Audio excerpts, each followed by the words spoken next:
Hello, good afternoon.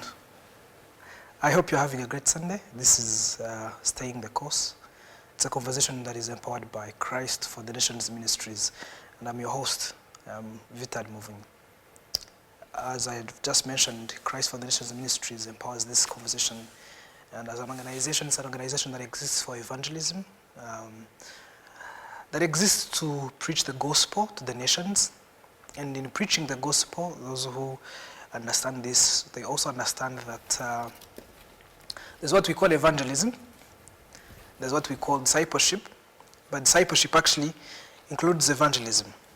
And that's what we're going to be talking about today.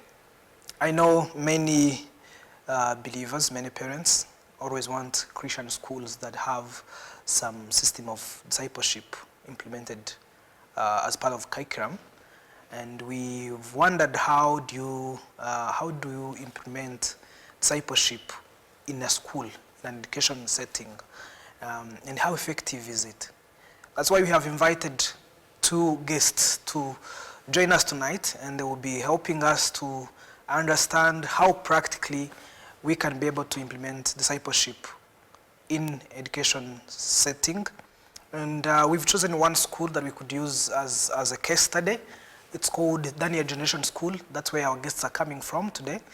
I would love to ask the people from the technical team to play a video of Daniel Generation School so that you may understand a few things about the school, and then we'll have the guests from the school tell us more about themselves and about the school, and more importantly, about the topic of today, which is discipleship in education, or education and discipleship. Thank you. The technical team, if you are ready, please play the video. Are you searching for a school that combines strong Christian values, academic excellence, and personalized care for every child? Well then, seek no further, and welcome to Daniel Generation School, a place where every child is loved and where their gifts are nurtured. Here, every child is cared for and supported in developing their unique talents. Our nursery and primary sections follow a Cambridge-based educational program taught in 2 languages, English and French. At Daniel Generation School, we place God at the center of everything we do.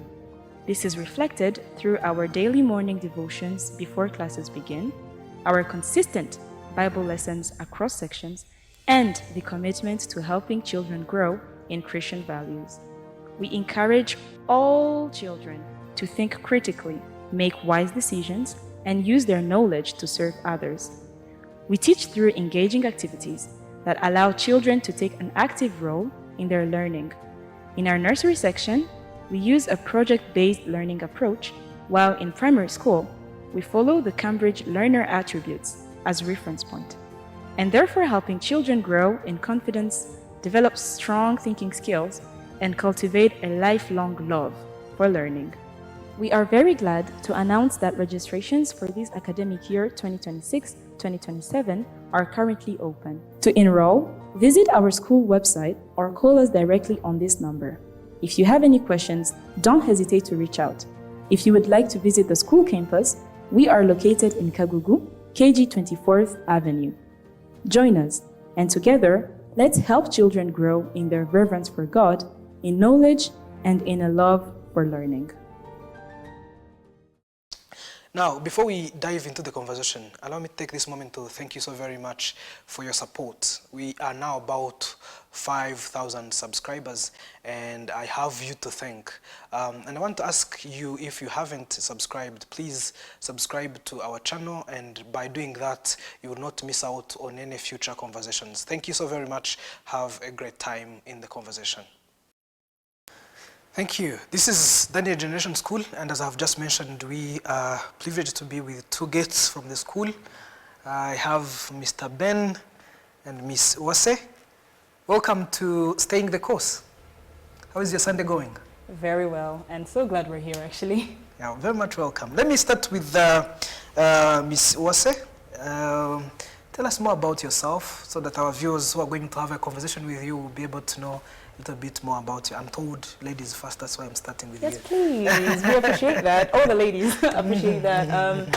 I am Bakatubia Uwase Merline. I am an early childhood practitioner. I've been working in the field for nearly 6 years now, and Yes, I love education. I'm passionate about it, and I'm so pleased to be working at Daniel Generation School currently, where I help build the nursery program. I'm the nursery school coordinator, and for now, I can say it's just amazing to be able to work with children. Yes. Wow, sounds interesting. I'm going to ask you a lot of questions about that. And we are also with Mr. Ben. Mr. Ben, welcome to Staying the Course, TV10. Thank you very much. My name is Mukama Benald, and I'm very glad that you've hosted me here to discuss education and discipleship. I join you today with 15 years of experience in education. Wow.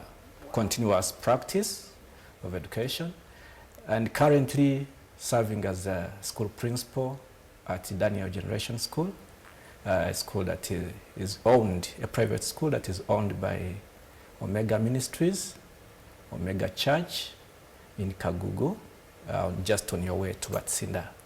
For those of you, our viewers who know Omega Church, Daniel Generation School is sharing the same compound with Omega Church. So we are very glad that we are going to share a lot about education today, and more so from the overview, from the view of Daniel Generation School, also known as DJs. Thank you. Welcome. 15 years. Yes. It's amazing. Yeah, that's amazing. Since I'm with educators, let me start with definitions. I am told that when you're preparing your courses, you always start with the definitions. So as I introduced, I said there is so many questions about Christian schools. Lots of parents are always afraid of what their learners are going to learn from school that may affect their lives. And some other think of schools as a place where kids go and they just gain skills and knowledge. And some will argue that discipleship is supposed to actually be done at home. And there are so many questions that we're going to discuss today. But before we get into those questions, let us start with basics. Mr. Ben, how would you define discipleship and how would you define education? Thank you very much, Mr. Vital. I think before even I come to education and discipleship, you've talked about the home, and you've reminded me to talk about, I come here not only as an educationist or as a school principal, but also as a family man.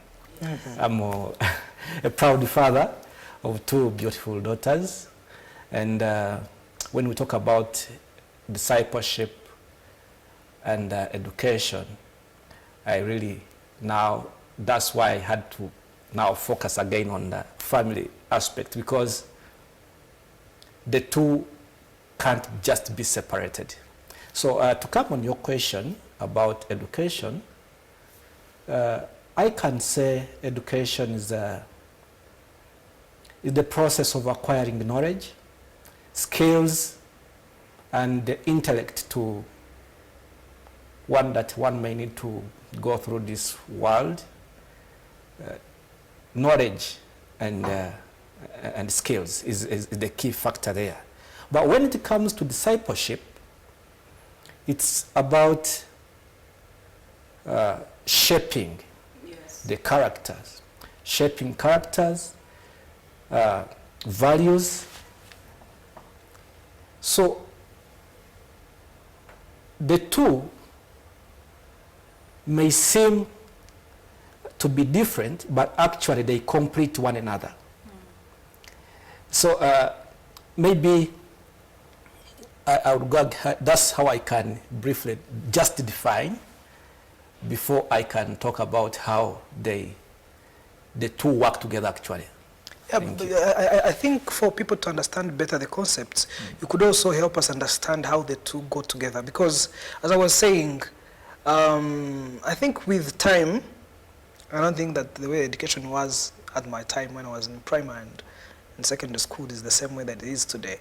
And then as far as I remember, for us, character was part and parcel of education, because you were taught by neighbors who know your father and your grandparents and everyone. And at that time, you know, communities like that, every parent in the neighborhood is your parent. So there is a way. I don't think it was that systematic. I think it was more from a culture. So there's a lot of people that when they think of having children and sending them to school, especially with what they see on social media from the West, they are so worried about what their children are going to learn from school. And I think that's one of the leading reasons to why people send their children to Christian schools. So I'm still trying to understand how is discipleship and education related? How do they differ? But more importantly, if I may ask this global question that we're going to keep tackling a bit by bit, how is discipleship implemented in education? Okay, thank you very much.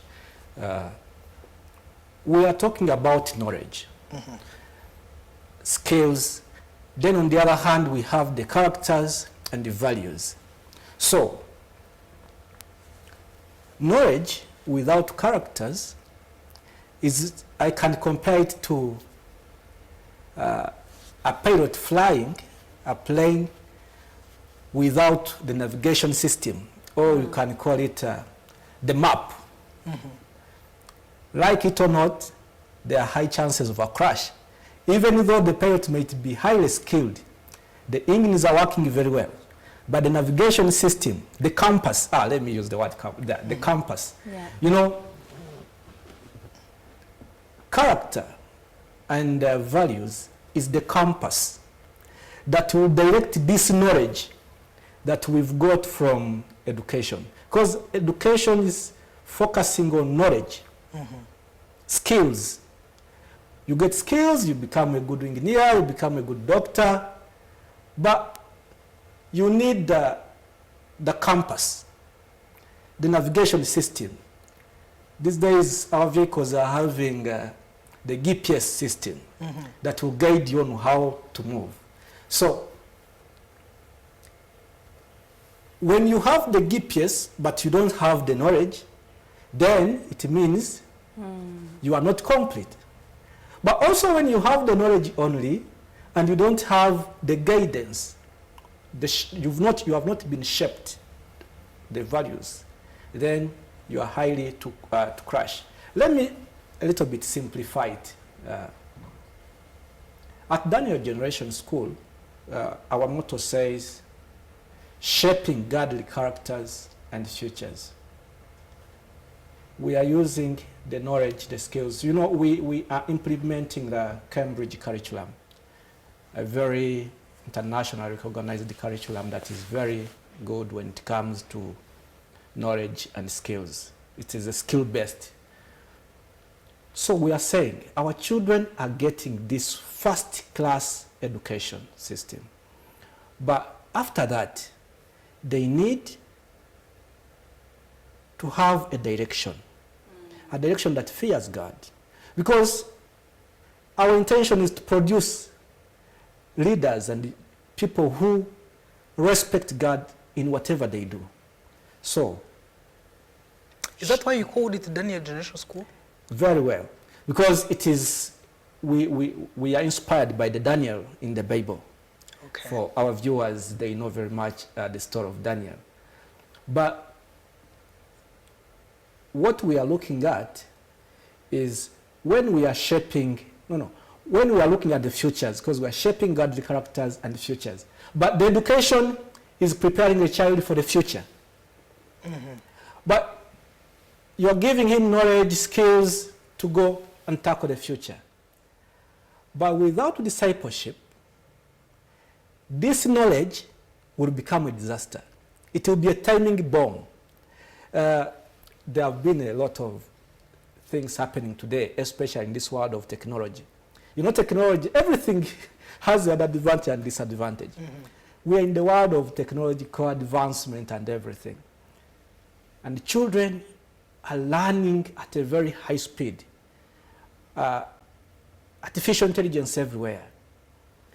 I can tell you, if these children are not given the values, the ethics that fear and respect God, that knowledge they are getting today, the knowledge of being able to do everything with with artificial intelligence, with this high level of technology, is a timing bomb. Anytime it can blow us. So what we are doing at DGS, Daniel Generation School, is after focusing at their future, giving knowledge and skills, now we look at shaping the godly character in them. So that when a child grows respecting, fearing God, they will, at the same time they have the knowledge and skills that is required in today's world, then they will put those skills to the maximum or to the best use without being a problem to the world today. Interesting. Yeah, One would think a school that has a Cambridge system, you know, you don't need anything else. So I'm wondering if it's not stressful enough to have something to add there as discipleship. But I'll get back to you. Let me first ask Miss Uwase. This is mainly out of curiosity. Sure. You know,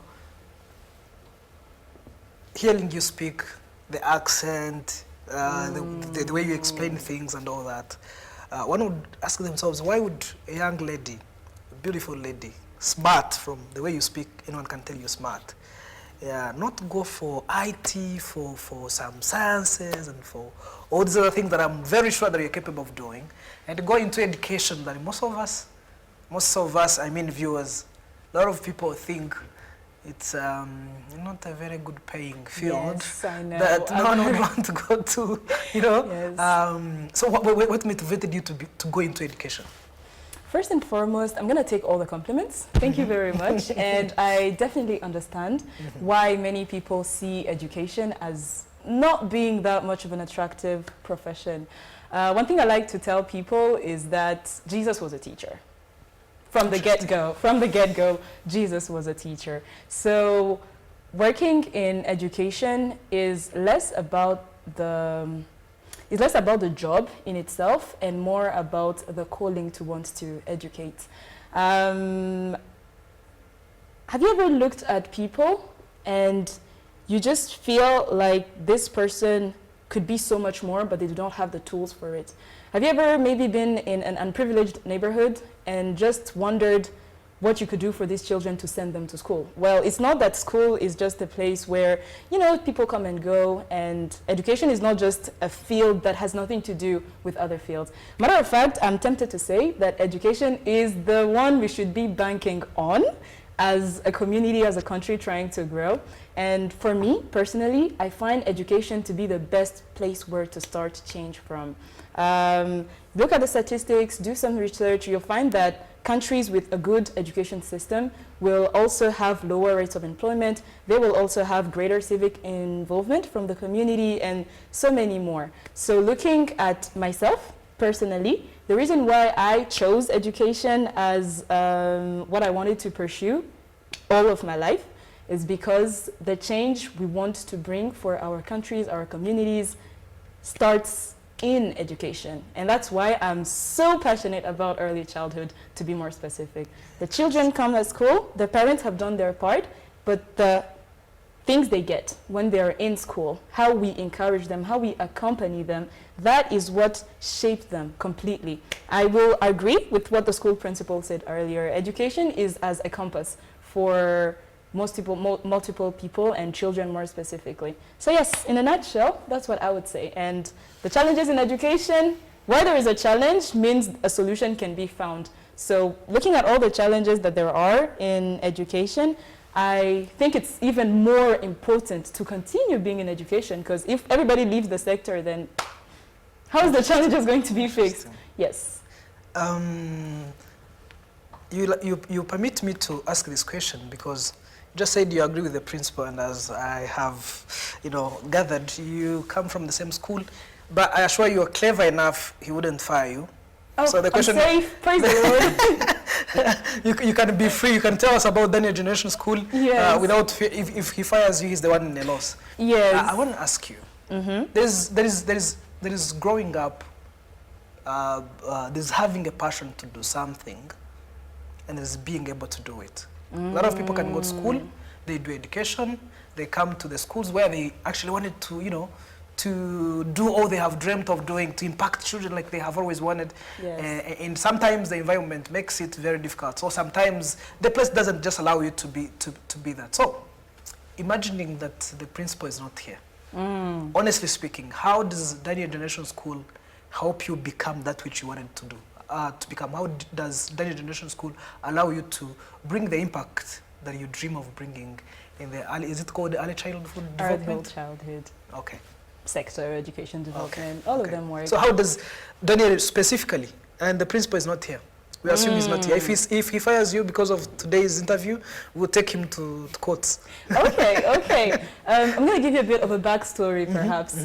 I have been there. I have been at a point in my life where I just felt like I'm not going to be able to pursue education anymore. After my first year working in education, as a young person back then, I had this ideal idea of what it was going to be like to work with kids. You know, just going to come in, you're going to do awesome things, call it a day. And mind you, the reality was very humbling.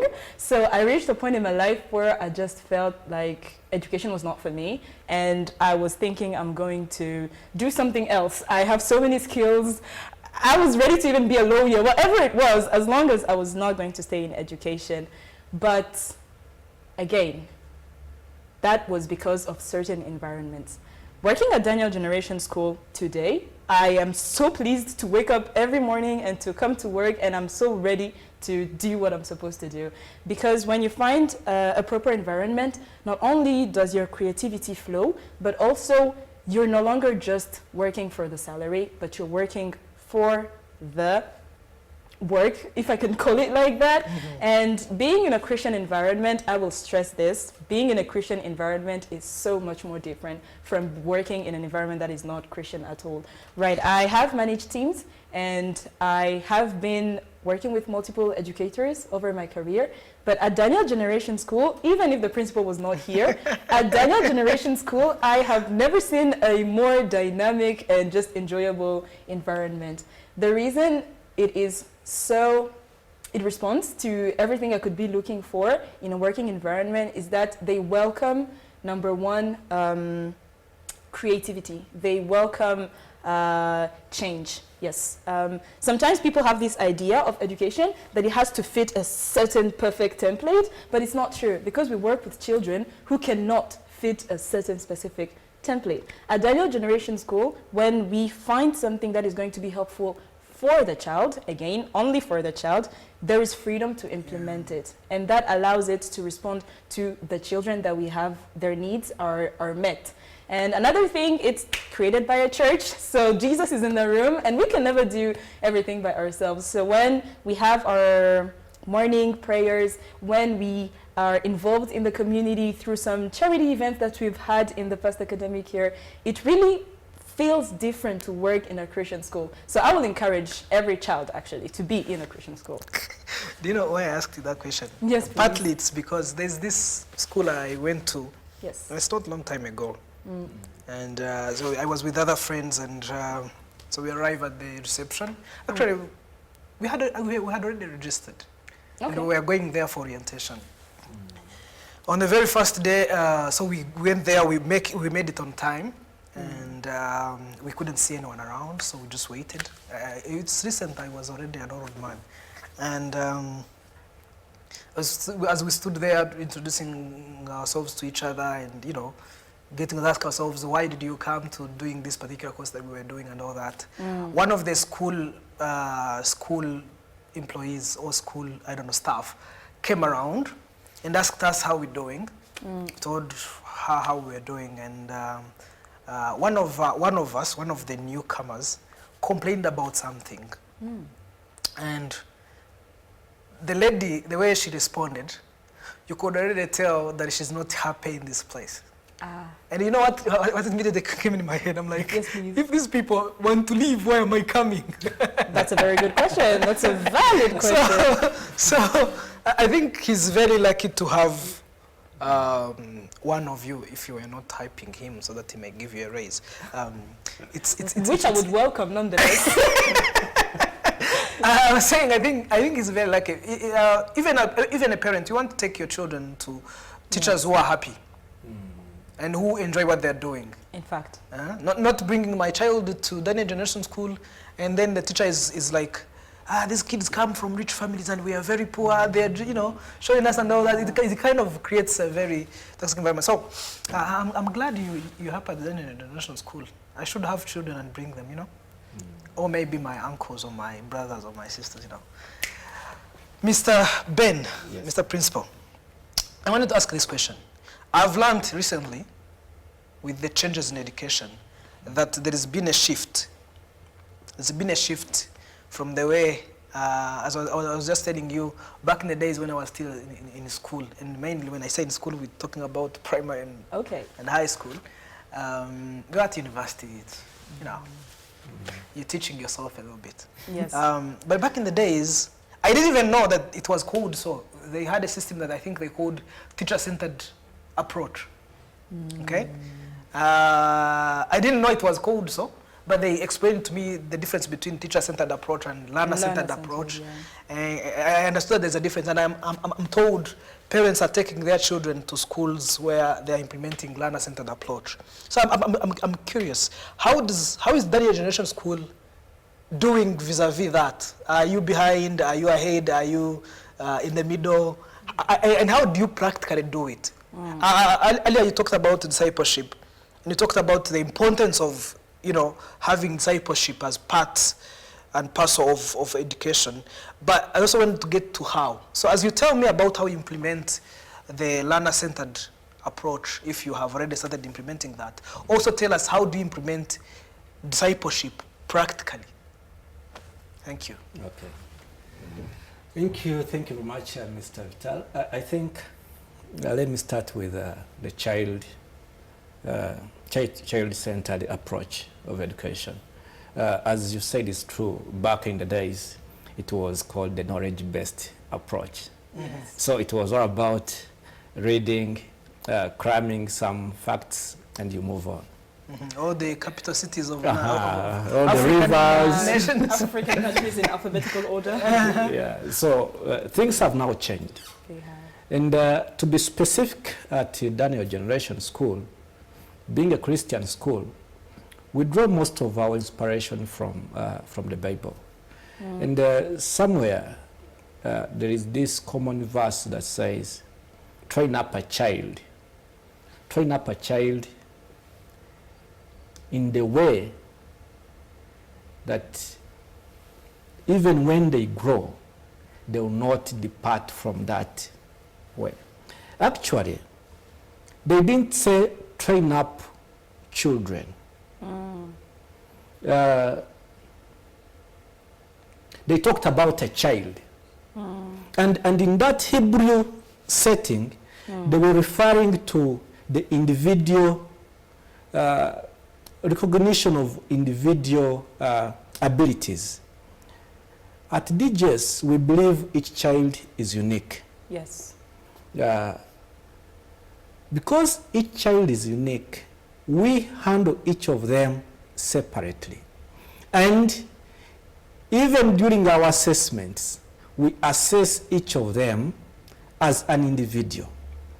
So we are having a lot of activities that help them to grow as individuals, because we believe these children are not meant to grow or learn at the same pace, no, but each of them is meant to achieve a set target or a goal, because we have objectives for each of them. So what we do, we are having many programs, just say like our Fridays. Our Friday is normally a half day. Maybe I'll also talk about why it's a half day. But they're always there before, from morning to 1. And during that time, children are now teaching. They are presenting what they learned Yes. throughout the week. They are not, no teacher is teaching. No. They are teaching what they have learned throughout the whole week. And this one makes them only their own learning. They feel they have a duty. Friday they have to present. So learning is now in their reach. They're the owners. In Cambridge we call it engaged. We have the 5 attributes of Cambridge. They are engaged in their own learning. So that is what we are doing with the child-centered approach. Is of course in an international setting is what we are using. But also it's not only just saying child-centered, it should be practical. Yeah, teachers have to give children time to practice what they are learning. Children have to present, children have to do projects. Actually, it's a project-based learning. Every unit is a project. There are specific activities that each learner has to complete before the end of the unit. And at DGS, we have moved them a step ahead. By now, in every unit, we have a discipleship part also embedded within. Yes, embedded wow, in. That's super interesting. Because we believe everything on the universe was created by God. And everything that we are going to do, for instance, we are going to do math. We have our theme of the week. And the teacher has prepared according to the theme of the week or the verse of the week. And before every lesson, children have to get that smaller bit. And we believe in those small energies put in each day that rounds. By the end of the term, we have something we have created in these children. Because of not too big, just 2 minutes. 2 minutes of every day. At the end of the year, you have achieved something really productive. So that's how we are handling the child-centered approach at DGS with the Cambridge curriculum. Maybe you had another question? No, I think you have answered them, because I was asking how, first of all, do you put in practice the learner-centered approach, but also how do you embed discipleship in there? And I think you've answered that. So yeah. I'm going to ask this from Miss Uwase. You know, he just explained a lot of ways in which you bring in discipleship. Yes. And as far as I understand, you may correct me, but as far as I understand, I think discipleship will go with prayer, with studying the Word of God, with all those kinds of things. And I'm actually wondering, because I'm told, and I'm not just told, I know how kids can find these things to be super boring, especially for you who's actually dealing with little ones. Maybe when they're in P4, P5, P6, somehow they start to... by the way, tell us, which classes do you have at the Daniel Generation School? But also, how do you implement discipleship at those levels and not have children hate you for it? Well, at Daniel Generation School, we have in the nursery section, all classrooms, nursery 1, nursery 2, and nursery 3. And then in primary level, we are going up to grade 6. In the tiniest classrooms, starting from nursery 1, they do learn about Jesus and what is discipleship. Inherently, discipleship is training a child into something. If you are discipling me, it means you are helping me become somewhat like you. So when we are working with young children, first and foremost, at Daniel Generation School, we understand that children are different, and the teacher who is in charge of delivering these lessons must first keep track of the kind of learners that they have. I am not a child, but if I were to sit in a room where I don't understand what anyone is talking about and no one takes the time to explain it or break it down in a way that I can understand, I would be bored. So it's not just a child thing, it's just how you want people, how you help, people grow. So number one, you look into the science behind. I'm not going to bore you guys out, but when you look at how children learn at that stage, when they're 3 years old, when they're 4 years old, it is less about what you are telling them and more about how you are practicing it. So the first thing you need to bank on is the person that child spends the most amount of time with. That's thing number one. You have to make sure that the adult who is conveying these values that we want the children to grow is actually practicing them too, or else it would be a major hypocrisy to want children to be patient, meanwhile the adult is never patient, you know. And also that's how we were taught sometimes, where the teacher would always tell you to be this, to be that, but when you look at them truly, they're not practicing it. So it just feels like they're lying to you. And that's also a challenge when it comes to discipleship, because sometimes the adult wants to preach to a child something that they are not practicing themselves, and it just looks like it's hypocritical, right? So that's step number one. Make sure that the adults in charge of the children is aware of their needs and is practicing what they want to preach. Step number two is now bringing things down. Children learn according to their needs. So those needs are not always the same as they're growing. The needs of a 3-year-old, of a 4-year-old, of a 5-year-old are never the same. So if a 3-year-old needs, they have this need to feel seen, they want to be the center of the attention because they're coming from home and they were the superstar. I do not have children of my own, but I'm sure the principal knows what I mean. They are the superstar. Especially since he has daughters. He has 2 of them. He has 2 of them, so they get all the attention. And when they come to school, they expect the same thing. They want to be the attention, except that's not what the Bible preaches, right? The Bible does not preach selfishness. It preaches selflessness. So the child needs attention, but where do you want them to take that attention to? You want them to orient that attention not just on themselves, but to learn to care about other people too. Wow. So the way you deliver that value to every child is not by telling them, hey, you gotta care about other people too, and you stop it there. No, you do activities. Children learn through playing, they learn by doing, so you create activities which will compel the child to be able to do maybe what you want them to do. To be more specific, if you want them to learn to share, you don't just tell them to share. It's not going to work. Spoiler alert, it's not going to work. So how you help them learn to share is that you can tell them about a story of a young child who loved to share and was rewarded in this or that other way. If they have the mental capacity to understand, you bring in a Bible character who shared. You know, when it comes to giving, we have so many examples in the Bible. I'm already thinking of Tabitha.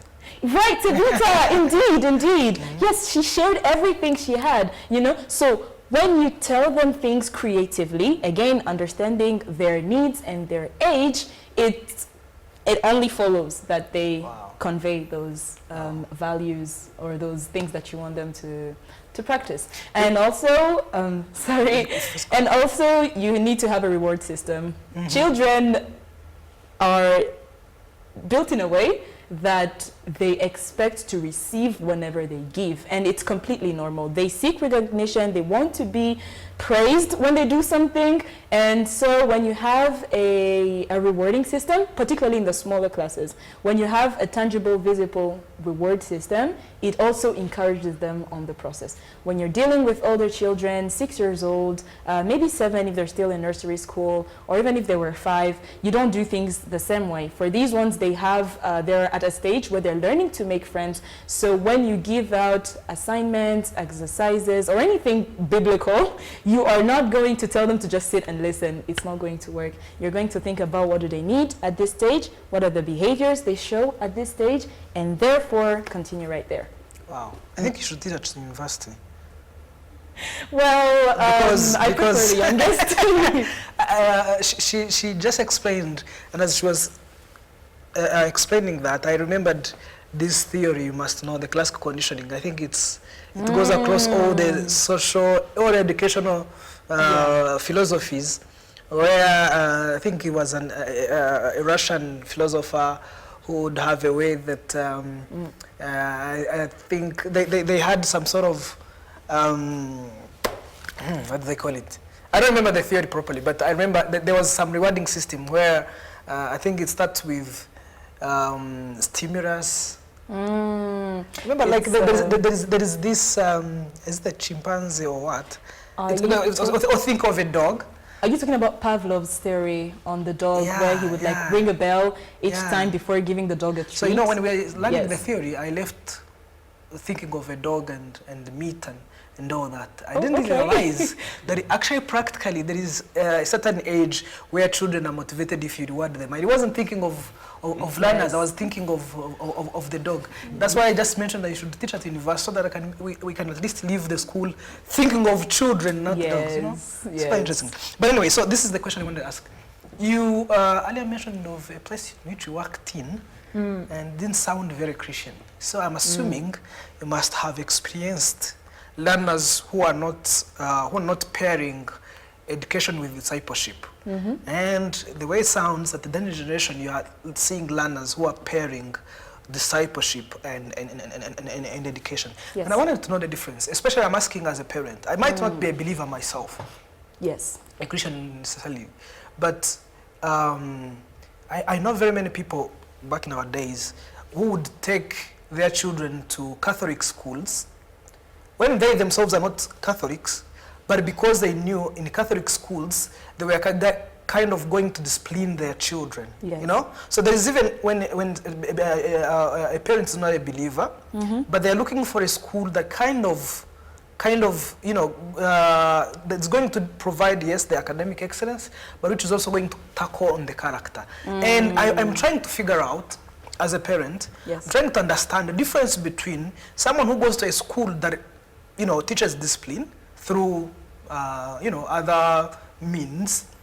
and a school that teaches discipline or character through discipleship. So what do you see as a difference between schools that are pairing education with discipleship and schools that are just training the skills and knowledge as the principal said earlier? And summed up in one word, I'm going to say egocentrism. You know, when the child is in an environment where they're told they're the greatest, they're the smartest, they can be everything they want to be, it does not really give them the ability to be able to think of others too. And I believe that's the most, I'm going to say, defining difference between education without discipleship and education with discipleship. When you are trying to do education with discipleship, you do not focus on you as a teacher, you do not focus on maybe the course material, but you focus on something much greater, which is the Bible and God. When you look through the Bible, you are going to see that it calls people to love. It calls people to give. It calls people to be patient, to be kind, and all of these different things. So how the child is going to be kind when they grow up, it really depends on maybe their career, their profession, and other defining factors, but they cannot do that if they've not been discipled to. So when you are in a classroom and you are orienting children towards the greater good, which is serving God ultimately, you are kind of giving them a resource that can never run out. You're giving them a resource that does not run out.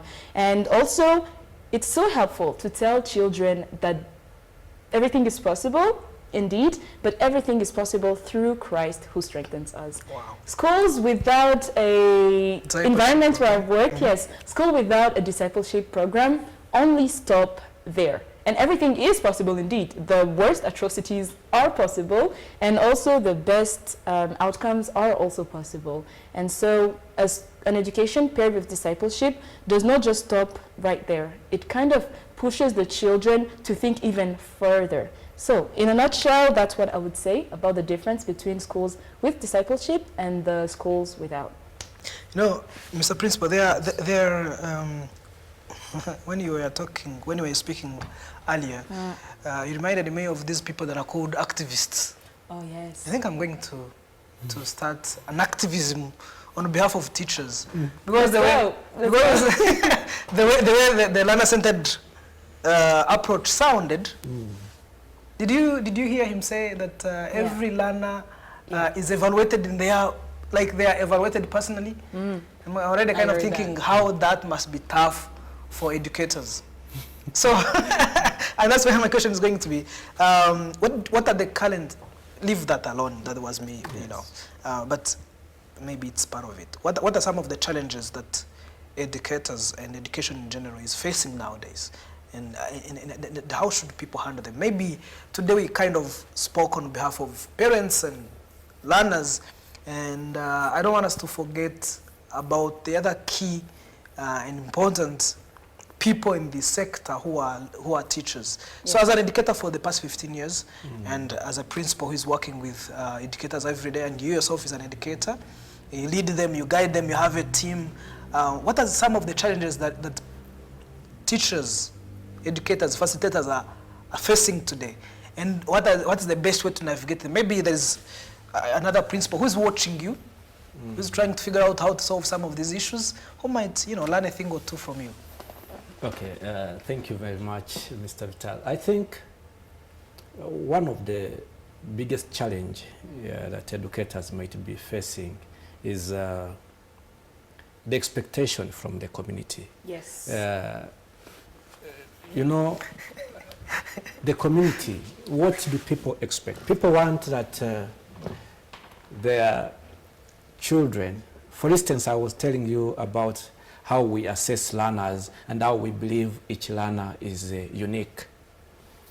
But always, they'll ask, which position is this learner in the class? For us as educators, we don't find that question valid. Seriously? Yes. So I want to know if my teacher, if my kid, my child is number one or number last. And yes. I want to have a chance to brag on them, to brag to them how I used to be number one. Seriously, it's not valid, because if I have 20 kids in 20 learners in my class,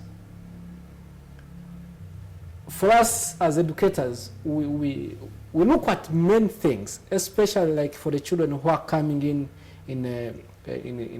3 years. They have, those first 3 years, they have had different and unique experiences, environment. We have a child who was born at 7 months. We have another one who spent like a lot of months in those machines in the hospital. We have another one who has had nutrition issues. We have a lot of, we have others who are on medication. So, because of that background, unique background for every child, their way of learning is different. That's why you'll find another child speaking at 2 years, another one speaking at 5 years. One time I had the child, it has been some years back, but one time there is a school where I had a child who actually started speaking at 8 years. What? Yes. 8. You know, back nowadays, they would have already declared you what? I don't know. Wordless, right, I'm sorry to say. Yeah. Many people will say it's dumb, but as educators, we would see signs that show that it's just delayed speech. Yes.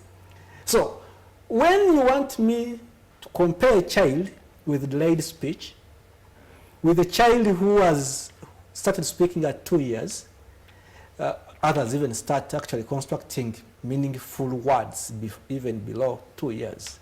So that's why what the public, what people think is actually not what educators have. And so it's sometimes to create some pressure and what have you. And to make it worse, we even have school leaders or school owners or who do not understand that actually children are unique. And that's the beauty with Cambridge that we are implementing. Isn't it too expensive though? Cambridge is not expensive, my dear. It's just, of course, there is value. There is value. One time, there's a friend of mine who was teaching us how that when you go to buy sand, they cannot ask you how many kilograms you want. But when you go to buy sugar, they'll ask you how many kilograms you want. And it's different when you go to buy gold. They may ask you grams, how many grams you want. Yes.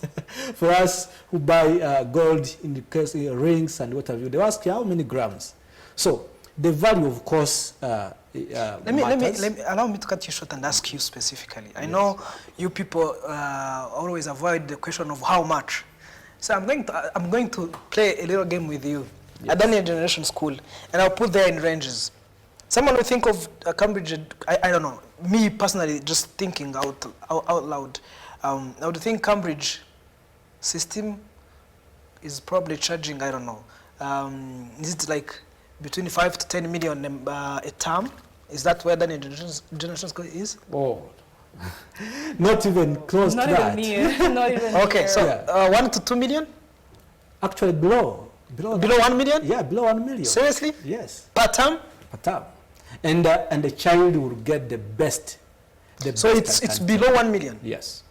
I have below 1 million per term, and I can come and bring my child to Daniel Generation School, and your Cambridge system is genuine. Extremely genuine. When you reach the place, actually I encourage our viewers, those who, to pay a visit. You pay a visit and see the facilities, you see our educators. We have sourced some of the best educators across the East African region, from Uganda, from Kenya, from the neighboring Burundi, from the neighboring DRC, from Rwanda. You have all that? Yes. I mean, your team is made up of all those people? Yeah. So we've tried to source the best educators you can have a imagine child of. next year. Please. The best educators you can imagine of. And we have got the resources, the best resources that match the current expectation, the current standards. Let it be in every aspect when it comes to the well-being of our learners, very safe environment, balanced and healthy meals. So it's not actually Daniel Generation School is not a profit organization. It's not. It is it's a community-based company, Okay. whereby even the little that comes from there is meant to benefit the community where we're working. It's not Money-making institution. money-making institution. Interesting. And we are just charging what's enough to provide that high quality education, high quality environment, and really whoever can reach our campus can just really come out testifying. Thank you so much. Okay. I can add on to And what the try to make it principal very said. short. I'm almost out of time. Oh yes, we'll be very brief. Yes, to add on to what the principal just said, it is true that sometimes we associate good service with very expensive pricing. And one of the things I love about Daniel Generation School is that we didn't let the financial gap stop us. Again, if you know that every child is equally worthy, regardless of their background, regardless of maybe how fast they talked or how fast they walked, the way you treat them is diametrically different from where you have this idea that, oh, we're only going to take rich kids. Then it means that you're not giving value. So it beats the purpose of individuality, right? And if I can say something about the challenges that as a school, many schools face, even like the ones the principal just mentioned, one of them is also involvement from parents. And I think that is the decisive idea, because people will spend all the money they have on the child's education, enrolling them in maybe the best school, but they might not actually continue looking through the school and wondering whether the education my child is receiving actually fits what I want them, or how the parent envisions they should grow as they keep going. So paying a lot of money does not guarantee the quality of education, and also paying just enough, like the prices that we have at DGS, does not also guarantee that the child is going to have a bad education. So I hope one of these days we can maybe lift the veil on how actually impactful education is compared to pricing. Wow, that's good. So in that short time, just like you have been brief on challenges and on the additional comments you wanted to make, what would be your, because we're coming to the end of our conversation and I wanted to hear your thoughts to parents and to learners who are now starting a grand vacation. Yes. Because as we speak right now, we're talking about education and all that, but schools have closed recently. Yes, they have. And how do you propose, I mean, what's your message to young people who are now in vacations? How should they spend it? How should teachers, use this opportunity that now that the children are coming home? And sometimes children are coming home because they're in vacation, but the parents are still working. I mean, so what's your message to them as an educator who is looking at both of them? And that same question will go to Mr. Ben. You try to make it as brief as you can. If I could make it as brief as I possibly could, I'm going to speak from the standpoint of a program coordinator, is that I encourage everyone to really dig deep into what education truly is, because we live in an era where information is all over the place. It's so easy to access information, and for that reason, educators, parents, the community kind of have these ideas about children that I am really hoping that we can come clean about. Some ideas and misconceptions, such as maybe female children are this way, or children are this way, children cannot learn something, and stuff like that. I would really encourage people to try to do the research. I'm gonna say do the research. Don't trust just small clips that we see online, but do the research, inform yourself about what children needs, inform yourself, also talk to your children. I know parents are busy, and it should not undermine the effort that they put into getting to know the children. So my advice is to parents, spend time with your children, get to know what stage they are at, use this time to accompany them during the holidays. Educators, inform yourself, help these children and consider them each separately, and the community, back it up. How about the children themselves? The children themselves, if I speak for the youngest, I will just encourage them to continue being blissful and wonderful. No, I'm talking about teens, let's say teens. Oh, the teens! Who are thinking of what to do with this 3 months. Is it 3 months? Is it 2 months? I don't know. There's 2 months. I would highly ask them to just take 4 weeks off and join our summer program, because we are doing a summer camp at Daniel Generation School. And if I can say, I'll say it's the best way to spend 4 weeks during this summer. Children will be, of course, learning about Jesus, the Bible, and everything, but also having fun. They have worked during the whole academic year, and 2 months would be a good time for them to also rest. And yes, so there is more detail about the summer program on our website. They can call the number of the school directly. And if I were What's the number of the school, if you have it? I do not have it from the top of my head, but perhaps... Is it in the other video? Yes, it is. At the end. We will play the video again so that people can see the number. So that's what I would recommend everybody. All right, thank you so much. Mr. Ben, in less than 1 minute, what is your message to parents and to teachers and to learners as they start this summer vacation? Thank you very much. I think one of the challenges that children or parents are having today is the screen time. Yes. Parents have to find a way of limiting the screen time for the children. You know, when a child spends much time on screen, they are overstimulated and they lose a lot. So, like at DJs, we've come up with, like my colleague have just talked about, the Summer with Jesus program. It's a summer camp that will run for 4 weeks from the 13th of July to the 7th of August. 4 weeks out of the 8 weeks that we are having in this holiday. At least your sure the child will be occupied with educators, will be mentored, will learn a new skill, and will spend time with with people who can provide a safe environment for them, other than waking up, have breakfast, and start watching until the time you come back from work.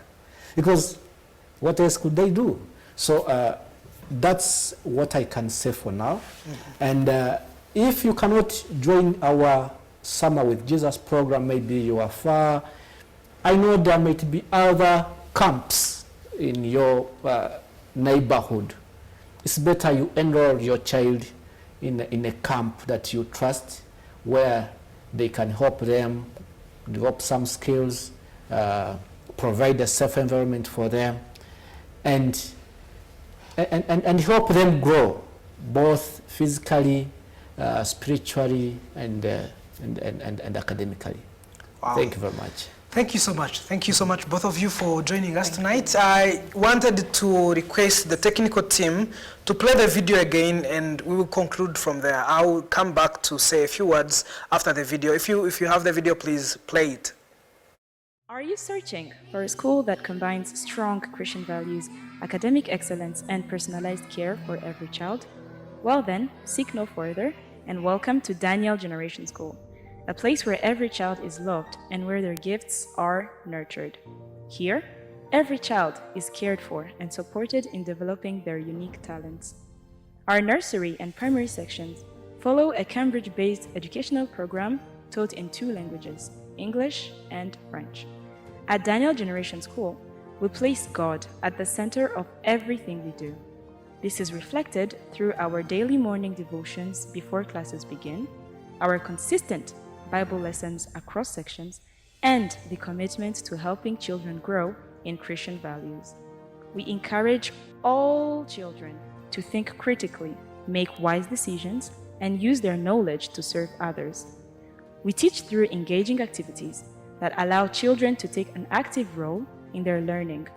In our nursery section, we use a project-based learning approach, while in primary school, we follow the Cambridge Learner Attributes as reference point, and therefore helping children grow in confidence, develop strong thinking skills, and cultivate a lifelong love for learning. We are very glad to announce that registrations for this academic year 2026-2027 are currently open. To enroll, visit our school website or call us directly on this number. If you have any questions, don't hesitate to reach out. If you would like to visit the school campus, we are located in Kagugu, KG 24th Avenue. Join us, and together, let's help children grow in their reverence for God, in knowledge, and in a love for learning. We're with Daniel Generation School. It's a Christian school that is that's been founded by Omega Ministries, and it's located in Kagugu. And we are discussing about discipleship in education. I've been privileged to have 2 guests that I thank very, very much. This conversation is Staying the Course. It's empowered by Christ for the Nations Ministries, and I was your host. I'm Vital Muvunyi. Have a great evening.